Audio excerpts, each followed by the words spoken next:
Hello, welcome to Mollywood news. ഇന്ന് ദീപു രാജീവനും ഗോവിന്ദ് വിഷ്ണുവും എഴുതി ഗോവിന്ദ് വിഷ്ണു സംവിധാനം ചെയ്ത സിനിമ ദാവീദ് പുറത്തിറങ്ങിയിരിക്കുകയാണ്. ഫസ്റ്റ് ഷോ നമ്മൾ കണ്ടായിരുന്നു. കണ്ട ഓഡിയൻസ് റിയാക്ഷൻ നമുക്കൊന്ന് കണ്ടുനോക്കാം. അതെ, മലയാള സിനിമയുടെ മൈക്ക് ടൈസൺ എന്ന് വേണമെങ്കിൽ നമുക്ക് പേരിടാം, ആന്റണി പെപ്പെ. അതൊരു 3 സീൻ രോമാഞ്ചമാണ്. അവന്റെ ആ ഒരു പെപ്പയുടെ ആക്ടിങ് അടിപൊളിയാ, പിന്നെ ഫൈറ്റും അടിപൊളിയായിരുന്നു. ഇഷ്ടപ്പെടും, എല്ലാവർക്കും ഇഷ്ടപ്പെടുന്ന സിനിമയാണ്. ഇടി പവർ എന്തായാലും പെപ്പയുടെ ആ ഒരു സാധനം അതിനകത്ത്. ഇടി ഓക്കെയാണ്, പക്ഷെ കഥ ഓക്കെ അല്ല. ഇടിക്ക് പവർ ഉണ്ട്, പക്ഷെ കഥയ്ക്കൊരു പവർ കുറഞ്ഞോന്നൊരു സംശയം. എനിക്ക് തോന്നിയത് ഈ മടിയനായ പെപ്പയുടെ ക്യാരക്ടർ എങ്ങനെയാണ് ഈ ലോക ചാമ്പ്യനായ ബോക്സറുമായിട്ട് പിടിച്ചു നിൽക്കുന്നത്. ഒരു ലോജിക്ക് ഇല്ലാത്ത കഥയായിട്ട്. അത് ലോജിക്ക് നമ്മൾ ഇതുപോലത്തെ കഥകൾ മുമ്പ് കണ്ടിട്ടുണ്ട്. ഇപ്പൊ ഉദാഹരണത്തിന് തമിഴില് ഇരുതി ഷൂട്ടർ, അങ്ങനത്തെ പല പടങ്ങൾ നമ്മൾ കണ്ടിട്ടുണ്ട്. അവിടെ എല്ലാം ആ ക്യാരക്ടർ നമ്മൾ കൺവിൻസിങ് ആവുള്ള കാര്യം ആ ട്രെയിനിങ് സെഷൻ ഭയങ്കര രസമായിട്ട് എടുത്തേക്കുന്നത്. ഭയങ്കര നമുക്ക് ആ ഒരു ട്രെയിനിങ്ങിന്റെ ഒരു ഇത് കിട്ടും, ആ ഫയർ കിട്ടും. ഇവിടെ അത് കിട്ടിയില്ല ആക്ച്വലി. അതെ, മടിയനായ കഥാപാത്രമാണ്, മദ്യപാനിയാണ്, സിഗരറ്റ് വലിക്കുന്നത്. ഇപ്പുറത്ത് നിൽക്കുന്ന ആള് ഭയങ്കര ലോക ചാമ്പ്യൻ, 13 വർഷം 14 വർഷം.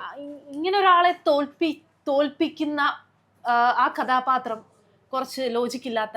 അത് കൂടുതൽ കൺവിൻസ് ആവാത്തതിന്റെ റീസൺ എന്ന് പറഞ്ഞാൽ സിറ്റുവേഷൻസ് അത്ര ഗ്രിപ്പിംഗ് ആയിരുന്നില്ല. അതിന്റെ ഒരു മേക്കിംഗ് അത്ര ഗ്രിപ്പിംഗ് ആയിരുന്നില്ല. അതൊരു ബിൽഡപ്പ് ഭയങ്കരമായിട്ട് കുറവായിരുന്നു. നമ്മൾ ക്ലൈമാക്സിൽ എത്തുമ്പോഴത്തേക്കും ടക്കന് നമ്മളെ ഫൈനൽ ഫൈറ്റിലോട്ട് അങ്ങ് എത്തുക. അതുപോലെ ഒരു ഫാമിലി ഉണ്ട്, മോളുണ്ട്, അങ്ങനെ ഒരു ഇമോഷൻ ഒന്നും അങ്ങനെ ഭയങ്കരമായിട്ട് വർക്ക്ഔട്ട് ആയതുപോലെ തോന്നിയില്ല. ട്രെയിലർ അടിപൊളിയായിരുന്നു, പക്ഷെ സിനിമയിലേക്ക് വന്നപ്പം ഈ നമ്മൾ ചില സിനിമയിലൊക്കെ കണ്ടിട്ടുണ്ട്, പെട്ടെന്ന് നമ്മൾ ഈ ട്രെയിനിങ് സെക്ഷനൊക്കെ ഒരു പാട്ടിലൂടെ തീരും. ഇത് കുറെ ബീജിയം ഒക്കെ കയറ്റി കുറെ നീണ്ട് ലാഗടിപ്പിച്ച് ഇങ്ങനെ പോയി അല്ലേ. അവര് കുറച്ച് നന്നായിട്ട് ഇൻഫർമേഷൻസ് എല്ലാം കളക്ട് ചെയ്തിട്ടുണ്ട്.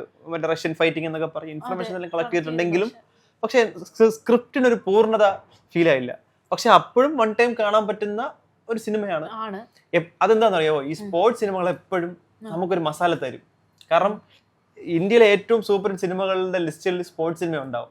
ലഗാൻ നോക്കിയാലും, നമ്മുടെ അമീർ ഖാന്റെ പടമുള്ള ദംഗൽ, തമിഴിൽ ഇരുതി ഷൂട്ടർ, സുൽത്താൻ, ഇങ്ങനത്തെ സിനിമകളെല്ലാം.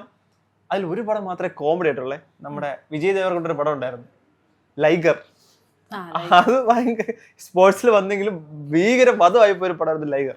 പക്ഷെ ഈ ദാവീദിലോട്ട് വരുമ്പോഴത്തേക്കും സ്ക്രിപ്റ്റിനൊരു പവർ കുറഞ്ഞതാണ്, ഇടിയുടെ പവറും കുറച്ച് കുറയാനുള്ള കാര്യം. ഇനി വിജയരാഘവന്റെ റോള് അതെങ്ങനെ ഉണ്ടായിരുന്നു? പുള്ളി മീശ ഇങ്ങനെ ഒന്ന് പിരിച്ച അതവിടെ കഴിഞ്ഞില്ലേ. സത്യം, വേറെ ഒന്നും പുള്ളി ചെയ്യണ്ട. പുള്ളി ഒന്ന് എന്നിട്ട് ഇങ്ങനെ ഒന്ന് മീശ ഒന്ന് പിരിച്ച എക്സ്പീരിയൻസ് ഉള്ള ഒരു നടനാണ്. എന്തായാലും കൊടുത്ത കഥാപാത്രം നല്ല ഭംഗിയായി ചെയ്തു വെച്ചിട്ടുണ്ട്. പിന്നെ ഈ സിനിമയില് എനിക്ക് തോന്നി വേറൊരു കാര്യം, പെപ്പയുടെ ഫിസിക്കാണ് ഭയങ്കര മെലിഞ്ഞിരിക്കുക അല്ലേ ഈ പടത്തിനകത്ത്. ഒരു അവസാനം ഒരു ബോക്സിംഗ് സമയം ആകുമ്പോൾ കുറച്ചൊക്കെ ഒന്ന് മസിൽ ബിൽഡ് ചെയ്തിരുന്നെങ്കിൽ നന്നായിരുന്നു തോന്നി. ഒരു കൺവിൻസിങ് ആവുന്നില്ല അല്ലേ. പെപ്പയാണ്, ഓക്കെ ആണ്, പക്ഷെ എങ്കിലും കഥപരമായിട്ട് ഇത്ര ഒരു ഫൈറ്ററിനോട് ഇടിച്ച് അവൻ നല്ല ബൾക്കി ആയിട്ട് നിൽക്കുന്നു. പറ്റിയ ഒരു നായകനായിരുന്നു, തോന്നിയില്ല. പിന്നെ ക്ലൈമാക്സ് ഫൈറ്റിനെ പറ്റി എന്താ അഭിപ്രായം? ക്ലൈമാക്സ് ക്ലീഷ് ആയി പോയി, ഒരു ആവറേജ് അനുഭവമുള്ളൂ കേട്ടോ. സത്യം പറഞ്ഞ ഒരു ബോക്സിംഗ് ആകുമ്പോൾ പെപ്പെ കുറച്ചുകൂടി ട്രെയിൻ ചെയ്യണമായിരുന്നു തോന്നിപ്പോ എനിക്കല്ലേ.